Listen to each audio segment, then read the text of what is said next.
আসসালামু আলাইকুম। সহজ পাঠের গল্পে আপনাদের স্বাগতম। আজকে আমরা আলোচনা করব অক্ষরবৃত্ত ছন্দ নিয়ে।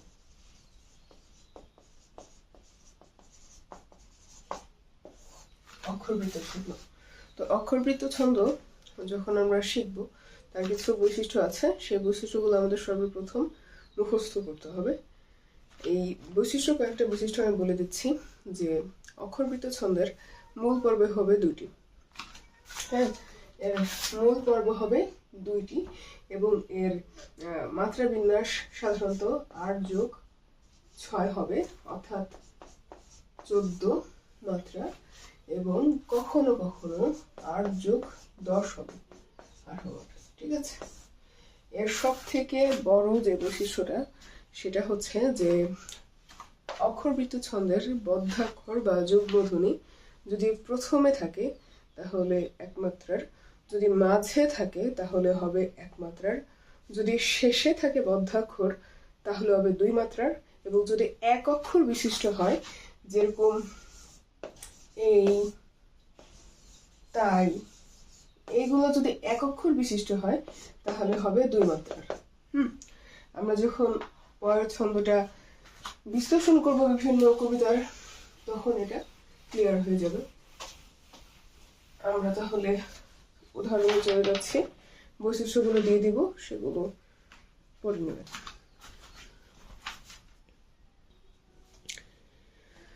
এখানে 4টি লাইন দেওয়া আছে। হে দরিদ্র, তুমি মোরে করেছ মহান, তুমি মোরে দানে আছো খ্রিষ্টের সম্মান, কণ্টক মুকুট শোভা দিয়াছ তাপস, অসংকোচ প্রকাশের দুরন্ত সাহস। এই অক্ষরবৃত্তের বৈশিষ্ট্য সাধু ভাষাটিতে এবং সাধু ক্রিয়ার ব্যবহার বেশি। এই যে দানি আছো, তারপরে হচ্ছে কোথায় গেল একটা, করে আছো, এগুলো আর কি এখানে থাকবে।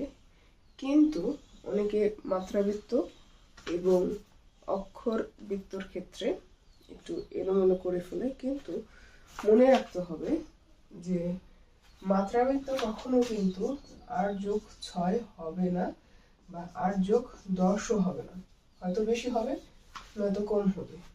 প্রমাণ করি।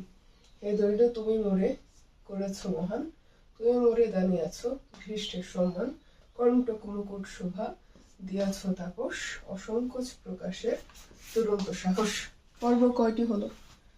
2টি পর্ব। এবার দেখি, এই যে প্রথমে আছে হে, কিন্তু এটা আছে এক অক্ষর বিশিষ্ট মুক্ত অক্ষর। এটা প্রথমে আছে মুক্ত অক্ষর, কিন্তু এটা এক অক্ষর বিশিষ্ট মুক্ত অক্ষর, এর জন্য এটা মুক্ত অক্ষরই হবে।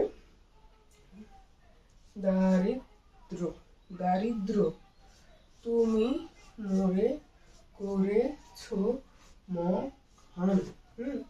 এই যে একটা পাইলাম শেষে, শেষে বদ্ধাক্ষর। তারপরে হচ্ছে তুমি মোরে দানি আছো, তুমি মোরে দানি আছো খ্রিস্টের, খ্রিস্টের সম্মান, খ্রিস্টের সম্মান।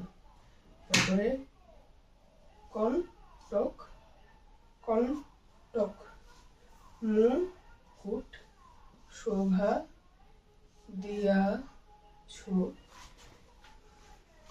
দিয়াছ তাপস, অসংকোচ, অসংকোচ প্রকাশের দুরন্ত সাহস। আমরা এইবার মাত্রা ফেলবো। এর মাত্রা এখানে ফেলি, 1 2 3 4 5 6 7 8, এখানে 8টা হলো। এখানে আছে 1 2 3 4 5 6। এখানে আমরা ওই যে পড়েছিলাম যে বৈশিষ্ট্যর ক্ষেত্রে, অক্ষরবৃত্ত ছন্দের ক্ষেত্রে বদ্ধাক্ষর যদি প্রথমে থাকে এক মাত্রার, যদি মাথায় থাকে বদ্ধাক্ষর এক মাত্রার, যদি শেষে থাকে তাহলে 2 মাত্রার, এবং যদি এক অক্ষর বিশিষ্ট হয় তাহলে হবে 2 মাত্রার। তো শেষে আছে 2 মাত্রার, বসিয়ে দিলাম। তারপরে 1 2 3 4 5 6 7 8। এখানে প্রথমে আছে, প্রথমে থাকলে এক মাত্রার, শেষে থাকলে দুই মাত্রার, প্রথমে থাকলে এক মাত্রার, শেষে থাকলে দুই মাত্রার, 3 3 6। হ্যাঁ, এই যে প্রথমে থাকলে এক মাত্রার, শেষে থাকলে দুই মাত্রার, শেষে থাকলে দুই মাত্রার, এই যে 1 2 3 4 5 6 7 8, 1 2 3 4 5 6, শেষে থাকলে দুই মাত্রার। এক মাঝে আছে, মাঝে আছে মধ্যাক্ষর এক মাত্রার, শেষে আছে দুই মাত্রার, এখানে একটা শেষে আছে, এটা হবে দুই মাত্রার। 1 2 3 4 5 6 7 8, এই যে এক মাত্রার মাঝখানে মধ্যাক্ষর আছে দু দু রন, রন পর্যন্ত আসবে, দুরন তো, এইভাবে উচ্চারিত হবে, দু রন তো। হ্যাঁ, এভাবে উচ্চারণ হবে, অক্ষর এভাবে উচ্চারণ করে ফেলতে হবে। তাহলে মাঝে থাকলে এক মাত্রার এভাবে ফেলতে হবে, শেষে থাকলে দুই মাত্রার। তাহলে কত হলো আমরা দেখি, 1 2 3 4 5 6 7 8, 1 2 3 4 5 6, 1 2 3 4 5 6 7 8। হ্যাঁ, 1 2 3 4 5 6, 1 2 3 4 5 6 7 8, 1 2 3 4 5 6, 1 2 3 4 5 6 7 8, 1 2 3 4 5 6, মিলে গেছে। এটা অক্ষরবৃত্ত ছন্দ।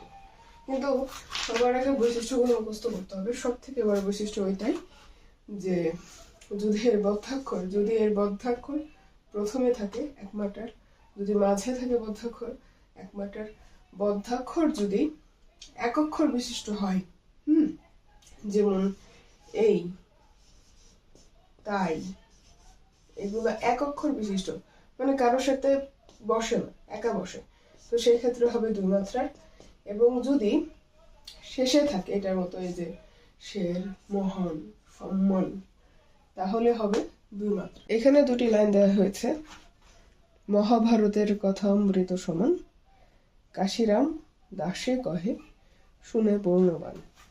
মহাভারতের কথা অমৃত সমান, কাশিরাম দাসে কহে শুনে পূর্ণবান।